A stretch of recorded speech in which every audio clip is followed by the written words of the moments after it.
dúvidas sobre essas alterações, a gente recebe aqui no estúdio a advogada que faz parte da Comissão de Direito Previdenciário da UB Cascavel, Andréa de Souza. Boa tarde, Andréa. Muito obrigado por ter aceito o convite para falar com a gente. Boa tarde, Lucas. Tudo bem? Eu que agradeço. Boa tarde aos telespectadores. E isso é, na verdade, uma matéria que é de utilidade pública, né? Então, é bastante importante que as pessoas se interessem pelo assunto e comecem a buscar realmente organizar a vida previdenciária delas, né?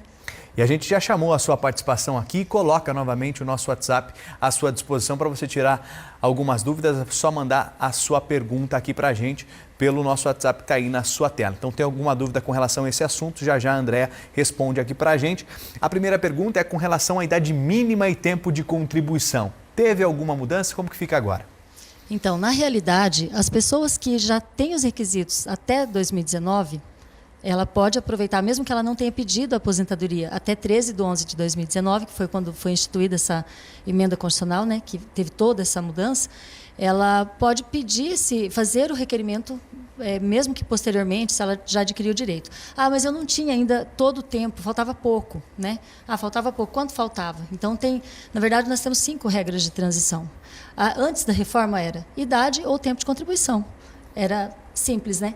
Hoje, pós-reforma, então, a partir de 13/11/2019, eu tenho 5 regras. A idade que continua, né? E tempo de contribuição são 4 novas regras, que é por idade, que daí ele tem transição por idade, transição por tempo, transição por pontos. Aí tem a regra que, se faltasse 50, se tivesse bem perto de aposentar, aí tem a possibilidade de se aposentar com 50% do tempo que faltava, mas isso exige um tempo mínimo para o homem e para a mulher, né? Por exemplo, a mulher tinha que ter 28 anos e um dia, para que ela aproveite a regra de 50%. O homem, 33 e um dia, salvo engano. E aí ele tem que pagar 50% do que faltava, tudo bem. Nessa regra, o valor do benefício cai bastante, sabe? Em média, ali, quando tem a simulação e aparece o cálculo, às vezes cai R$1.000, apresenta um déficit ali de 800 mil, é muita diferença. E na regra de 100%, o homem tem que ter 60% e a mulher 57%. Só que daí o tempo de contribuição ele já sobe também. Ele não é só os 35%, ele é 100% do que faltava. Então, se eu tinha 27 anos, faltaria 3 anos, eu mulher, faltaria 3 anos. Então, eu tenho que pagar, além dos 3 que falta, 3 a mais. Então, eu tenho que ter 33 e a idade mínima de 57, por exemplo. Mas, assim, na própria simulação do INSS, aparece todas essas regras. Só não aparece ali, por exemplo, se a pessoa tem insalubridade, se tem tempo rural, se ela se enquadra como pessoa com deficiência, que tem regras muito mais benéficas e por tempo de contribuição mesmo. Por exemplo, eu posso me aposentar como pessoa com deficiência por tempo de contribuição, sem aplicação de fator. E eu posso continuar trabalhando. Não é por invalidez, sabe? Então, isso não aparece na simulação. Mas aí a pessoa tem que ter noção de que existe a lei que prevê esse direito e buscar isso junto ao INSS, sabe? E quando a gente fala, né, da aposentadoria, tem muita gente que fala assim, já era difícil se aposentar antes. E agora, com essa mudança, está mais difícil ainda? Na realidade... Eu até, antes de a gente bater um papinho antes aqui, falando que tempo de contribuição praticamente a reforma extinguiu, sabe? Então, assim, a maioria das pessoas vai se aposentar por idade. Porque quando chegar no tempo de contribuição que ali a reforma exige, acaba que bate com a idade quase, ou muito perto de fazer a idade, né? E o que veio prejudicar? A regra do cálculo. Caiu muito o valor do benefício, porque eu tenho que trabalhar muito mais para ter direito a, por exemplo, 100%. E na idade, vamos pensar assim, o homem 65, a mulher 60, com a reforma veio até 62, que essa regra de transição era 60 anos até 2019, 60 anos e meio 2020, 61 2021, 61 e meio 2022, e daí 2023 já foi 62 para a mulher. Então, vamos pensar assim, mulher com 15 anos e 62 de carência, né, de pagamento para o INSS, se aposenta. Só que ela partindo de 15 anos, ela vai ter 60% da média. E o homem, com 65 anos e 20 anos de contribuição, ele também tem só 60%. Então, se ele quiser receber mais do que os 60%, ele tem que ter mais tempo de contribuição, sabe? Então, assim, ela, de fato, ela trouxe uma exigência de que a pessoa trabalhe mais tempo, né? Ou comece mais cedo a contribuir para que ela se aposente melhor, sabe? E aí, como eu falei, né? Daí cada caso é um caso. A gente tem que avaliar e analisar.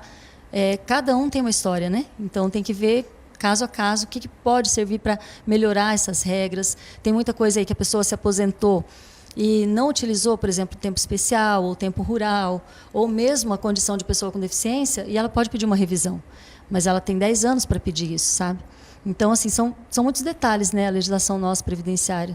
Tanto é que muita gente, assim, a gente não pensa nisso. Quando que a gente vai pensar na aposentadoria? A gente vai pensar quando estiver perto de se aposentar ou quando tiver alguma dificuldade física, precisar de um benefício por incapacidade, daí parece que acende uma luz, né? Mas a grande maioria, e é uma cultura, né, nossa, dos brasileiros, que a gente só busca quando precisa mesmo. Então, assim, essa organização é importante, até mesmo para orientação, para orientar os filhos, as pessoas que, né, de repente, param de trabalhar, ficam sem contribuir, como que é melhor contribuir, sabe? Quem trabalha com registro em carteira, automaticamente já está contribuindo, né?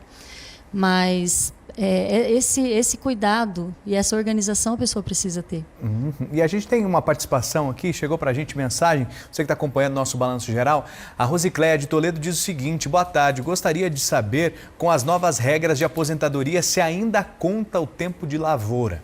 Sim, boa tarde, Rosicléia. Eu acredito assim, que essa questão é bastante importante e esclarecedora, porque não só para as regras anteriores à reforma, mas também posteriores. Tanto para a aposentadoria por tempo de contribuição, quanto numa aposentadoria por idade, por exemplo, híbrida, é possível sim usar o tempo de lavoura. Inclusive, existe assim uma discussão e uma briga judicial entre as decisões do próprio INSS, que tem reconhecido o rural a partir dos 7 anos de idade, e a Justiça ainda reconhece apenas a partir dos 12. Mas tem servidor do INSS que não reconhece antes dos 12, sabe? Então, isso varia muito de servidor para servidor. E, assim, a Justiça ainda reluta em reconhecer o tempo antes dos 12, mas vamos pensar que a gente considera a partir dos 12 anos, mas é um tesouro quem tem tempo rural para utilizar na aposentadoria. A única ressalva que eu faço o tempo de roça, sem precisar indenizar o INSS para poder utilizar, quem hoje recolhe para o INSS mesmo, regime geral, que a gente está falando, né? E não é regime próprio. Por exemplo, tem município, estado, União, que tem um regime próprio de previdência, certo? Então, assim, o tempo de roça, para os regimes próprios, a pessoa reconhece lá junto ao INSS, mas precisa indenizar aquele período para levar para o regime próprio. Agora não, eu contribuo para o INSS mesmo, ou com carnê, ou eu trabalho registrado, né, de alguma forma. Esse tempo rural, eu posso contar todinho ele para tempo de contribuição ou para a idade, no caso híbrida, porque eu falo muito, tá? Então, só para esclarecer a dúvida da Rosicléia, que é possível utilizar? Para várias situações. Mas aí, para usar no regime geral, por exemplo, até 31/10/91, eu vou usar sem precisar indenizar. Daí a pessoa fala assim, não, mas eu fiquei até o ano de 2000 na roça.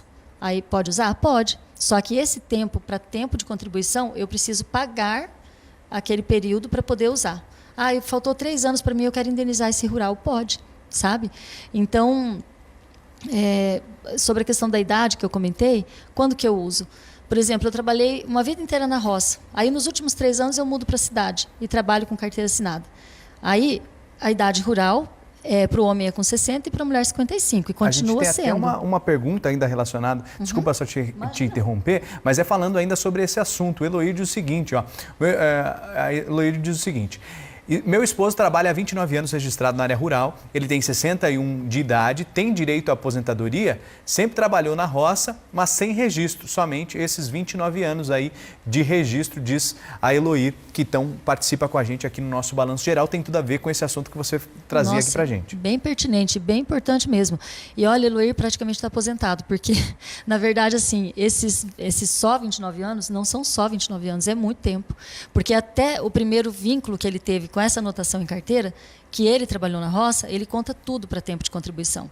Então, a gente não sabe a idade do esposo da Eloir, mas assim, se ele tem ali, pensando dos 7 anos ou dos 12 anos, o tempo de lavoura, ele vai somar com esses 29. Se até 2019 ele fechou 35, ele está aposentado com as regras antes da reforma, né? Que não exigia idade mínima no tempo de contribuição E aí ele pode ter até a possibilidade de se aposentar sem fator previdenciário, porque ele já tem 61, ela falou, né?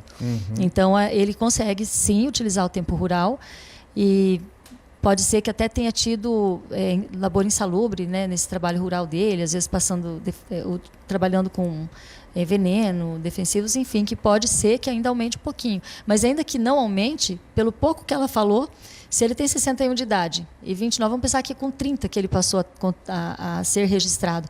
Dos 12 até os 30, ele tem, olha o tempo de rural que ele tem, ele se aposenta sem aplicação de fator previdenciário, inclusive, provavelmente, sabe? A gente tem mais uma pergunta aqui que chegou para a gente, então a participação de quem está acompanhando o nosso balanço geral. O Everaldo diz o seguinte: boa tarde a todos. Dúvidas sobre a aposentadoria. Com relação ao período que tenho de eventualidade e risco elétrico, como o INSS está tratando esse tema? Preciso entrar com alguma ação judicial? Muito obrigado e abraços a todos. A gente é que agradece a sua pergunta, Everaldo.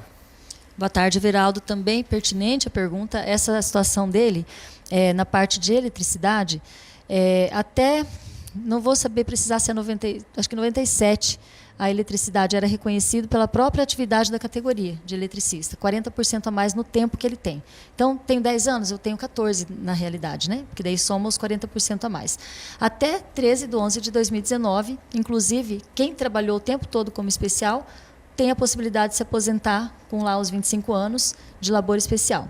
Não exigia a idade mínima, né? Mas após a reforma, também pode se aposentar com especial? Pode, mas daí para o homem exige a idade mínima de 60 anos. E o que acontece? Até 97, mas depois mudou a lei, que daí exige a comprovação de que a exposição àquela eletricidade, que ele estava exposto a uma eletricidade com voltagem maior de 250 volts. Se for menor, não vai ter, depois de 97 ali, sabe? Mas antes disso, já era pela própria atividade da categoria. Tranquilo. Tá chegando muita pergunta aqui pra gente, André. Eu vou até pedir se você tem uma disponibilidade de ficar um pouquinho a mais aqui com a gente. Sim. Então a gente vai fazer uma pausa rápida aqui no nosso balanço geral e a gente volta em instantes com mais